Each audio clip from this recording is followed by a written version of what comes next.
Hello everybody, welcome to my podcast, and this podcast is going to be in Marathi. And today we have a guest who's going to talk about Dadar and one main iconic place about Dadar म्हणजे शिवसेना भवन. तर आपण आपल्या guest कडून त्यांचा introduction ऐकूया. मी जितेंद्र नारायण भाटकर.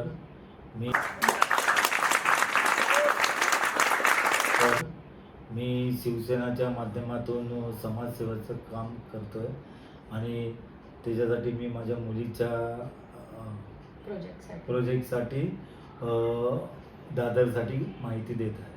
तर माझा पहिला प्रश्न तुला असा आहे की तुझ्या काळचा दादर आणि आता माझ्या काळचा दादर यामध्ये काय साम्य आहे किंवा काय फरक वाटतो तुला? बघायला गेलं तर पूर्वीचा दादर हा एक मराठी माणसाचा दादर म्हणून प्रसिद्ध होता. पण आता नवीन ह्याच्याप्रमाणे रिडेव्हलपमेंट किंवा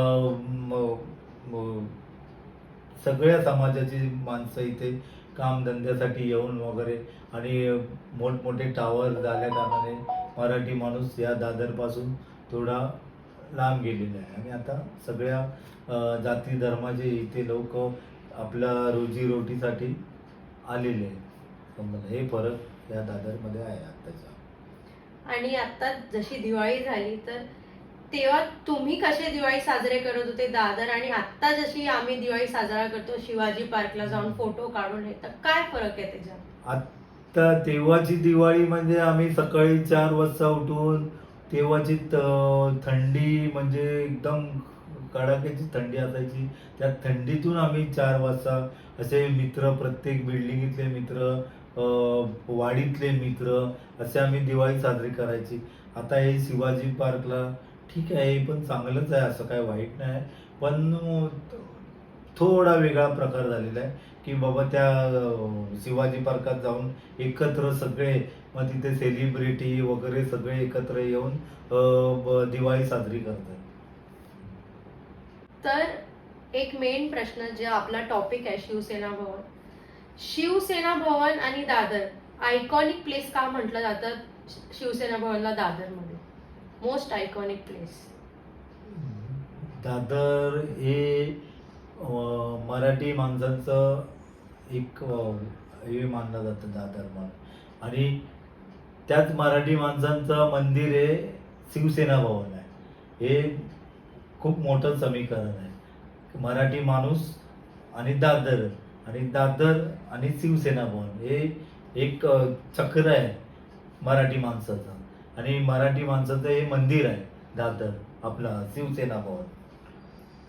मग बाळासाहेबांनी दादर म्हणूनच का निवडलं की मला दादर मध्येच शिवसेना भवन बांधायचंय किंवा तो मंदिर दादरलाच बांधायचंय?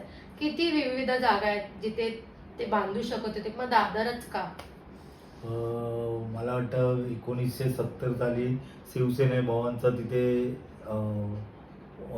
हे झालं आणि तिथे म्हणजे पूर्ण मुंबईचा दादर हे मध्यबिंदू आहे आणि तिथे शिवसेना भवन, शिवसेनेला जागा मिळाली आणि तिथे बाळासाहेबांनी शिवसेना भवन हे तिथे ओपन म्हणजे मराठी माणसांसाठी तिथे उपलब्ध करून दिलं. मला असं विचारायचं आहे की दादरमध्ये शिवसेना भवन स्थापन केलं त्याच्या मागे काही राजकीय उद्देश होता की मराठी माणसाची जन्मभूमी म्हणून आपलं एक स्थान तिथे निर्माण करायचं शिवसेनेचं म्हणून भवन बांधलं गेलं तिथे? शिवसेना भवन दादरमध्ये उभारण्याचं कारण म्हणजे राजकीय पण आहे आणि मराठी माणसाला न्यायासाठी नोकर भरती बोला किंवा कोणावर अन्याय होत असेल तर बोला किंवा इतर काही आपल्या प्रत्येक जीवनाच्या बाबतीत काही प्रश्न उद्भवत असतील तर ते सेना भवनच्या माध्यमातून सोडवण्याचा म्हणून बोला. आणि जेणेकरून मराठी माणसांना ते मध्यबिंदू म्हणून जवळ असल्या कारणाने ते तिथे सोयीचा पडेल म्हणून ते उभारण्यात आलं. आणि काय अशा तुला वाटतात की शिवसेनेच्या आत आणि बाहेर काय राजकीय घडामोडी घडतात आणि तिथे भवन बांधल्यानंतर मराठी माणसाला किंवा सामान्य माणसाला त्याचा किती फायदा झाला आणि किती फायदा झाला नाही? शिवसेना भवन बांधल्यानंतर साहजिक आहे मराठी माणसांना तर त्याचा फायदा झालाच आहे आणि इतर भाषिकांना पण, इतर समाजांच्या लोकांना पण. म्हणजे नोकरीच्या बाबतीत बोला किंवा आपले पर्सनल काही डिस्प्यूट मॅटर असतील तर ते बोला किंवा आणखीन इतर समाजाच्या माध्यमातून काही प्रॉब्लेम झाली तर ते बोला किंवा पोलीस स्टेशन बोला किंवा हॉस्पिटल बोला किंवा ॲम्ब्युलन्स बोला, त्या माध्यमातून ते काम करण्याचं एक साधन म्हणून शिवसेना भवनची तिथे स्थापना झालेली आहे. आणि शिवसेना भवनाच्या आत काय अशा राजकीय मोडी घडत असतात? शिवसेना भवनच्या आतमध्ये बऱ्यापैकी मोठमोठ्या घडामोडी घडतात.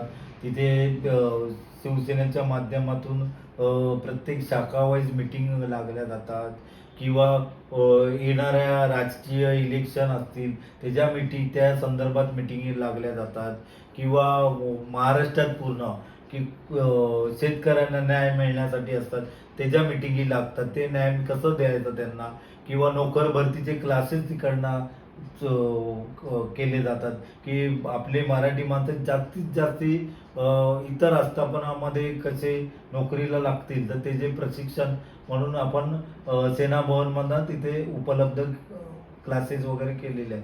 हे सगळ्या गोष्टी तिकडे होतात.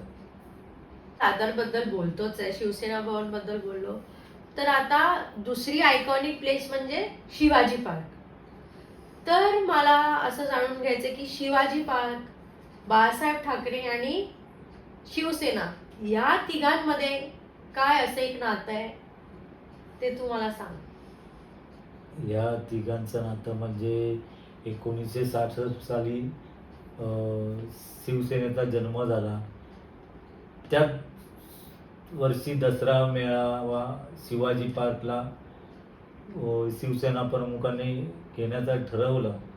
तर तो दसरा मेळावा तेव्हा जो चालू झालेला आहे तो आतापर्यंत चालूच आहे. म्हणजे एकच पक्ष, एकच नेता आणि एकच मैदान असं हा समीकरण शिवसेना प्रमुख, शिवाजी पार्क आणि शिवसेना हा असं समीकरण आहे. आतापर्यंत तो अबाधित अजून राहिलेला आहे आणि ह्याच्या भविष्यातही तो राहील.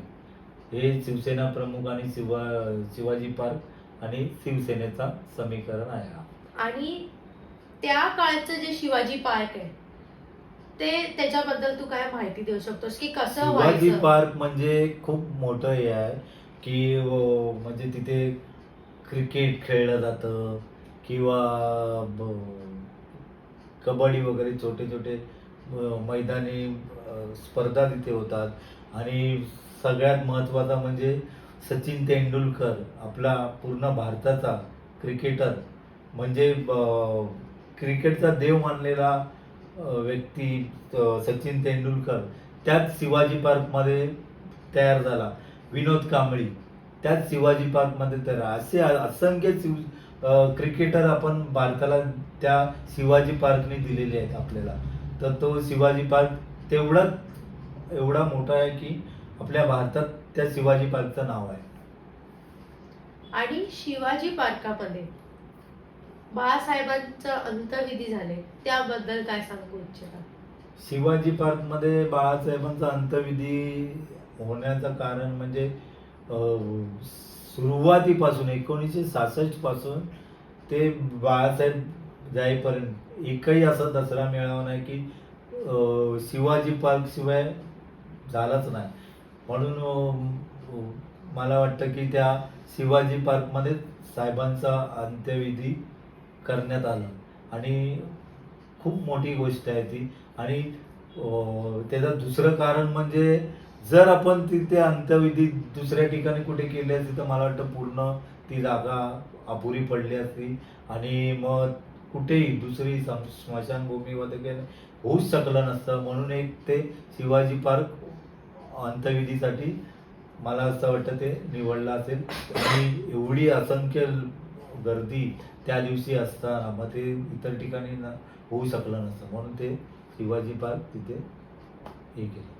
अजून काय तुम्हाला दादर बद्दल सांगू शकतोस? दादरच्या परिसरात की अजून चांगल्या जागा आहेत ज्या आपण जाऊ शकतो? दादरचं परिसर म्हणजे खूप फेमस असा दादर आहे. आणि दादर चौपाटी म्हणजे पूर्वीपासून की दादर चौपाटी ही खूप फेमस आहे. आणि आत्ताचं म्हणजे मराठी ॲक्टर सिनेमातली त्यांची पण बऱ्याच लोकांची घरं वगैरे आहेत तिकडे. आणि तिकडनं मराठी ॲक्टर पण मोठमोठे झालेले आहेत. आणि आता हल्लीचा बघायला गेला तर महाराष्ट्र नवनिर्माण सेनेचे अध्यक्ष राज ठाकरे यांचा शिवतीर्थ म्हणून एक घर खूप दादरच्या ह्याच्यात नावाजलेलं आहे.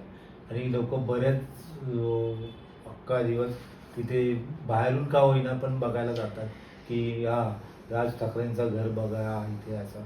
तर ते एक बघण्यासारखं आहे. आणि शिवाजी पार्क एवढं मोठं क्रिकेटचं मैदान आहे.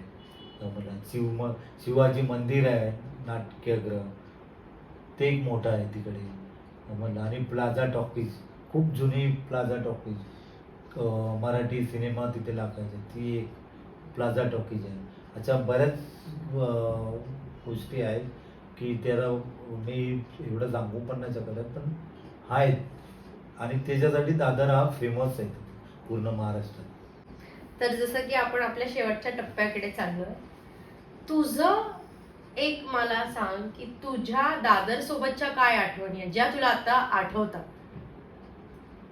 दादरच्या आठवणी म्हणजे प्रभादेवी, सेंचुरी मिल, हे माझं आजोळ म्हणजे माझ्या आईच्या माहेर.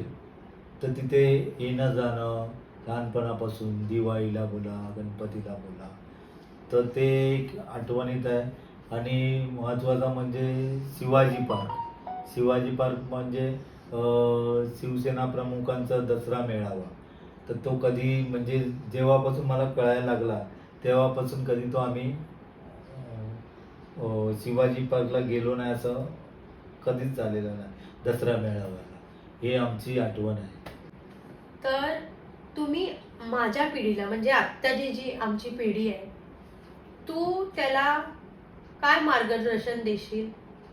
शिक्षणाच्या बाबतीत पण, राजकारणाच्या बाबतीत पण, आणि महाराष्ट्र आणि आपल्या देशासाठी काय करणं गरजेचं आहे त्यासाठी? आताच्या पिढीला मी एवढंच सांगू इच्छितो की शिक्षण हे तुम्ही पुढे कुठलाही क्षेत्र हे करा, पण शिक्षण हा तुम्हाला करणं गरजेचंच आहे. आणि शिक्षण करता करता आता तुम्ही विचारलात की मग राजकीय ह्याच्यात काय, तर राजकीय ह्याच्यात पण तुम्हाला तेवढंच इन्व्हॉल्व व्हायला पाहिजे जेवढं तुम्ही शिक्षणात इन्व्हॉल्व असता किंवा शिक्षणासाठी तुम्हाला आवड असते.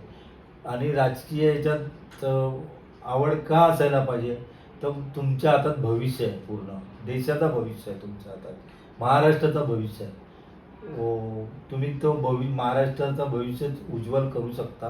याच्यासाठी शिक्षण पण आणि राजकीय ह्याच्यात पण तुम्हाला तेवढंच लक्ष द्यावं लागेल. आणि तुम्ही तेवढं जर शिक्षण आणि राजकीय तुमचं जर तुम्ही तेवढ्या ताकदीने जर उतरलात तर तुम्ही महाराष्ट्राचं पण भविष्य उज्ज्वल करू शकता आणि देशाचं पण भविष्य उज्ज्वल करू शकता. So for today, for this episode, we are closing it and introducing my father. He's my father and he had come as a guest to our podcast page. So पप्पा, कसं वाटलं तुला? खूप छान वाटलं. अशीच चांगली प्रगती करा आणि खूप मोठे व्हा. खूप छान वाटलं. अशीच प्रगती चांगली करा, खूप मोठे व्हा.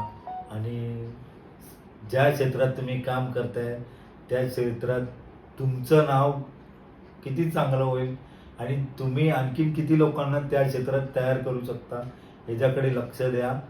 तुम्हाला शुभेच्छा आहेत. जय हिंद, जय महाराष्ट्र.